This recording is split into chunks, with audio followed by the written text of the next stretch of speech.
jaringan sel-sel yang di dalam tubuhnya tidak terganggu. Kalau program berkebutuhan khusus ini lebih mengarah kepada bagaimana mengarahkan siswa berkebutuhan khusus ini untuk lebih mandiri, bisa bersosialisasi, bisa berkomunikasi.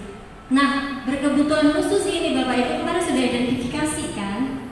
Nah, bukan hanya sebenarnya yang mereka itu memiliki seperti yang selama ini Bapak Ibu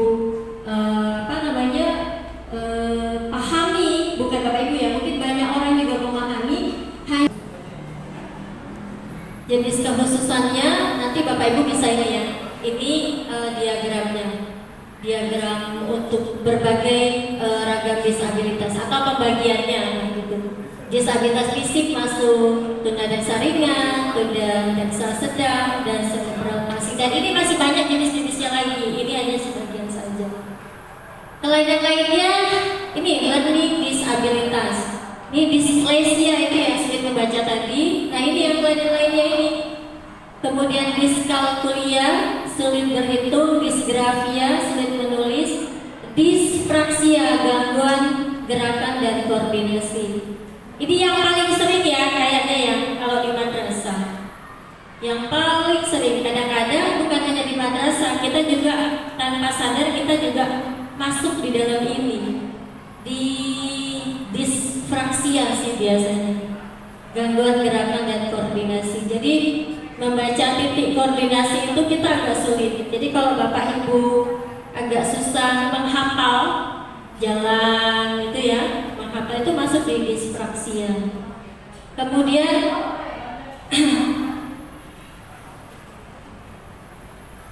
regulasi. Nah, regulasi saya pikir di sini sudah kemarin ya Pak ya. Nah, lanjut saja. Ini Bapak Ibu untuk SKL. Ini SKL pada PAUD ya. Peserta didik berkebutuhan khusus dengan hambatan intelektual dan penggunaan SKL mempertimbangkan kondisi dan kebutuhan peserta didik. Jadi standar yang 8 ini sebenarnya masih tetap digunakan untuk ketercapaian pengelolaan di madrasah.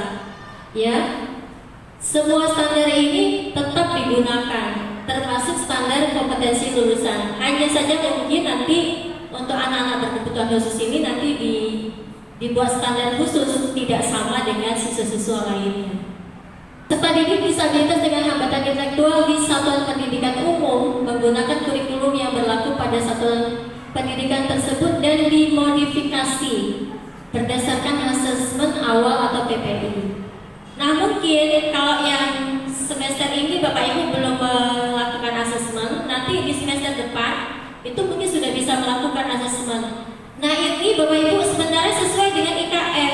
Kalau di sini ini masuk dalam daftar nggak Pak? IKM enggak. Kenapa? Nggak siap gitu. Oh, sebenarnya kalau saya melihat ya, kurikulum Merdeka itu mengadaptasi pembelajaran ini ya. Jadi diferensiasi itu belajarnya sebenarnya dari pembelajaran PPI ini gitu. Pembelajaran untuk siswa berkebutuhan khusus ini, pembelajaran diadaptasi untuk pembelajaran IKM. Nah, kalau misalnya Bapak Ibu di sini sudah menerapkan pembelajaran untuk siswa berkebutuhan khusus, sebenarnya Bapak Ibu ini sudah adaptasi kurikulum Merdeka. Karena pembelajaran yang Bapak Ibu lakukan itu kan pasti berdiferensiasi. Bentuk kompensasi atau penguatan. Secara umum, layanan program kebutuhan khusus ini membimbing peserta didik kebutuhan khusus untuk mengembangkan keterampilan hidupnya, sehingga mereka dapat beradaptasi dan menunjukkan perilaku positif dalam menghadapi tuntutan dan tantangan kehidupan sehari-hari. Nah, ini Bapak Ibu, coba. Saya ada contoh ini untuk yang anak 78. Yang mengajar di kelas 78 siapa? Siapa aja Bapak Ibu? 78. Oke. Kalau dengan siswa siapa namanya tadi? Kelas 12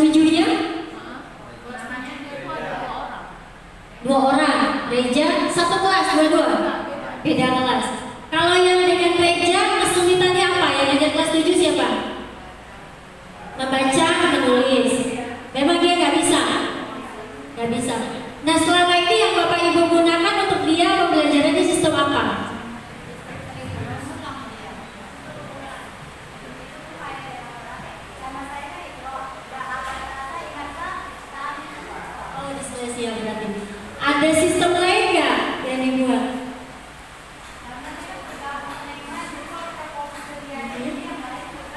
Nah itu Bapak Ibu, diferensiasinya itu sebenarnya bisa diterapkan di sini. Jadi kalau bisa, selama ini kan guru-guru nggak mau ribet, bener nggak? Ya kan, guru-guru nggak mau ribet. Kita anggap semua siswa itu kemampuannya sama di dalam kelas, bener nggak? Jadi kita mengajar juga seperti itu. Padahal Bapak Ibu, di setiap kita membuat RPP atau modul ajar, ya, itu kita harus buat perbedaan. Kita harus mengenal siswa kita dulu. Jadi kalau kita sudah kenal siswa kita, nanti di pembelajaran di RPP itu kita akan buat khusus untuk anak-anak yang misalnya itu tadi saya bilang, kalau ini ada berkebutuhan khusus disleksia. Nah untuk dia tadi dengan materi yang sama, tapi kita buat level kognitifnya berbeda. Kalau ini belum bisa baca, Iqra misalnya pembelajaran apa Bu? Baca Iqra. Oke, kalau hafalan dia mau. Nah berarti kan dia punya kemampuan lebih di hafalan kan. Nah anak-anak yang punya hafalan ini harusnya Bapak Ibu pedangkan pembelajaran. Walaupun sama materinya, tapi Bapak Ibu harus cari materi yang sama dengan itu yang sesuai dengan kemampuannya. Selama ini yang dilakukan Bapak Ibu guru dimanapun sama. Kenapa? Karena menganggap siswanya itu kemampuannya sama sehingga pembelajarannya dibuat sama aja, sama rata. Ya padahal bagus sekali Bapak Ibu sampai yang mau menggambar dan dia bisa menghafal apa sih kalau lomba-lomba yang mobil balap itu apa? Hah? Bukan balap-balap, hah? Bukan Tamiya-nya, tapi balap mobil yang dunia itu. Nah F1, ya MotoGP. Dia hafal Bu. Dia hafal negara-negara itu dia bisa hafal. Kemudian misalnya dia bisa hafal hanya dengan menonton televisi, dia bisa hafal KTT. Yang di Bali kemarin acara apa itu? Yang di Bali kemarin KTT itu ya. Nah itu dia bisa hafal acara di Bali itu negara-negaranya apa dia bisa hafal. Jadi materi IPS saya kebetulan supervisi akademik di situ dan materi bahasa Indonesia dia bisa hafal negara-negara yang peserta di Bali itu sementara temannya enggak. Nah itu dia bisa menuliskan, dia bisa membuat gambar benderanya, dia bisa, iya. Jadi cuma kalau untuk belajar disuruh dia membaca itu dia nggak bisa. Jadi itu saya bilang tugas dia itu disuruh menggambarkan itu sebenarnya sudah tercapai. Ya, negara-negara KTT ASEAN itu tadi kemarin ya. Nah, coba tuliskan atau gambarkan bendera negara. Gak bisa sama, misalnya yang ini mau disuruh menggambarkan apa makna KTT ASEAN, gak bisa, dia gak Ibu. Karena dia levelnya masih itu tadi menghafal. Sama mungkin si Reja tadi, Bapak Ibu bisa mengidentifikasi, nanti guru pendampingnya mengidentifikasi dulu kemampuan Reja tadi apa saja. Nanti dikasih ke guru-guru ini. Oh misalnya menghafal ini dia cepat, membaca yang ini dia cepat, oh ini dia cepat. Itu dikasih dulu supaya karakter Reja ini dipahami oleh semua guru. Jadi ketika memberikan tugas ke Reza dan teman-temannya yang lain itu bisa sesuai dengan kemampuannya. Nanti kasihan Bapak Ibu Rezanya nanti kalau misalnya Bapak Ibu memberikan materi yang sama dengan teman-teman yang lain, dia makin malas belajar dan dia nggak tahu apa-apa. Itu yang kita kasihankan, seperti yang kejadian di MTS yang semalam di Cimalungun itu sampai SMA karena dia dibiarkan, tidak diberi layanan, tidak di dalam kelas juga dia dia diabaikan, akhirnya dia tidak mampu gitu loh. Padahal kalau diberikan pendampingan di kelas dia diperhatikan, sebenarnya dia kemampuannya itu mungkin bisa lebih dari teman-temannya. Tapi dalam satu hal ya, kalau yang di hal yang lain mungkin dia lemah. Saya yakin pasti ada hal-hal yang positif yang mungkin bisa ini. Bapak Ibu kalau dari saya juga gitu. Dulu waktu pertama saya direkrut untuk apa namanya ikut di dalam inklusi ini, saya bingung dan saya kayaknya nggak sanggup gitu ya. Tapi setelah saya apa namanya iya dalam ikut, saya malah merasa begini, oh ya Allah, ternyata kalau kita abaikan ini menjadi apa? Menjadi beban sama kita gitu. Bukan beban apa ya? Artinya ternyata kita berdosa kalau misalnya mengabaikan mereka, karena mereka ternyata kalau kita dalami punya hal-hal positif yang bisa dibanggakan.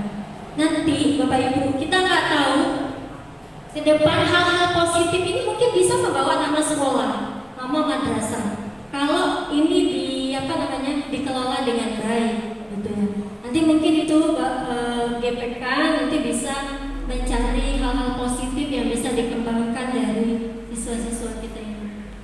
Butuh layanan khusus. Kalau ini tadi kan temporer kan, dia tiba-tiba, tapi ada kemungkinan itu akan sembuh, ya kan? Berarti ada kemungkinan hanya stroke. Nah itu dia hanya butuh layanan, tidak membutuhkan pendidikan khusus. Gitu. Dia hanya membutuhkan layanan. Jadi layanannya itu sesuaikan dengan yang dia butuhkan penyakitnya. Misalnya dia tidak, nanti kan ada dari dokter itu ya apa saja yang mungkin belum mampu diadopsi oleh jaringan sel atau kognitifnya. Nah itu nanti dilihat, disesuaikan. Jadi itu hanya membutuhkan layanan khusus gitu. Mungkin dia butuh kursi roda atau apa, tapi kan sudah disiapkan oleh orang tuanya. Nanti pendamping untuk layanan khususnya bisa berkomunikasi dengan orang tuanya dan bisa ditanyakan, orang tuanya bisa berkomunikasi dengan dokternya kira-kira apa saja yang tidak boleh, apa saja yang boleh. Nah itu. Jadi itu hanya membutuhkan layanan khusus menurut saya. Tapi kalau nanti sudah mengganggu sel yang lain dan ini dalam waktu yang lama, ini sekarang dia kelas 7. Nanti kalau sampai kelas 8, 9, nah mungkin dia sudah membutuhkan, bukan lagi membutuhkan layanan, mungkin dia sudah membutuhkan pendidikan. Kalau misalnya sel sarafnya terganggu, tapi kalau sel sarafnya tidak terganggu, nggak ada masalah. Berarti Bu, kesimpulannya kalau dia masih mampu lanjutkan saja seperti biasa, cuma dengan kontrol ya, dari kita buru-buru supaya. Namun kalau di kemudian hari dia membutuhkan, berarti dia bisa untuk dimasukkan ke ruang sumber, bisa seperti ini. Kalau dia misalnya nggak sanggup, ya masukkan. Mungkin dia butuh bimbingan atau dia nggak sanggup. Makanya nanti sebelum dia masuk konsultasi dulu. Mungkin kalau bisa konsultasi dengan dokternya langsung, kira-kira untuk pembelajaran dia levelnya bagaimana? Itu kalau mungkin boleh sama dokternya. Kalau enggak nanti orang tua aja yang komunikasi dengan dokternya. Untuk pembelajaran yang tidak mengganggu sel sarafnya nanti sampai level mana? Nah, karena kan tadi kayaknya sel sarafnya agak terganggu sedikit ya. Tapi kalau menurut saya kalau dia hanya stroke ringan itu tidak ada masalah. Dia hanya membutuhkan layanan dalam bentuk fisik sih. Fisiknya, kalau sarafnya saya pikir nggak begitu terganggu. Nanti mungkin terapi dan terapinya itu biasanya kan orang tuanya ke ini, karena kita kan nggak punya terapi sendiri kan, gitu. Jadi mungkin dia terapi yang sesuai dengan kondisinya. Terima kasih. Ya.